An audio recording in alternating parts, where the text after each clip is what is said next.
We are currently standing on the newly named Bowen-Thompson quadrangle, right in front of the historic home of the beginning of Bowling Green State University in front of University Hall.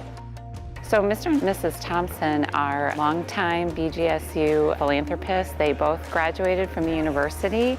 They started giving back several years ago, and one of the main initiatives that they have given to is scholarships for students. Bob and Ellen Thompsons, our most generous philanthropists in the history of our university, have committed themselves to the power of higher education and the way in which education changes lives. My involvement with the Thompson family is I have been a Thompson Working Family Scholar for the last 3 years, and they have actually helped me obtain my bachelor's degree here at BGSU. We currently have about 480 Thompson Working Family Scholars attending Bowling Green. Next year, we're going to almost double that. Through the number of scholarships they're providing, they're not only changing the lives of hundreds and potentially thousands of students, but their families. It's not just one person's life.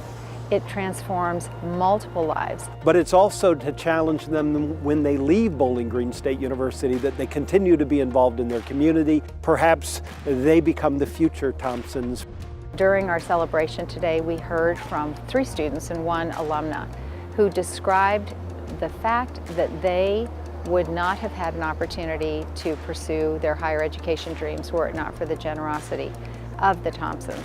To be able to take students who are trying to change their world and trying to fight for their dreams and to stand by us and make us earn our scholarship, not just hand it to us, and have us give back to the community that is helping us.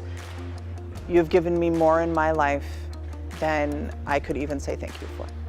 You know, some of us are lucky enough to be able to do more than others, but every one of us can do something. You can make a smile to a person who's downhearted, you can shake a hand, you can uplift people. You have a responsibility to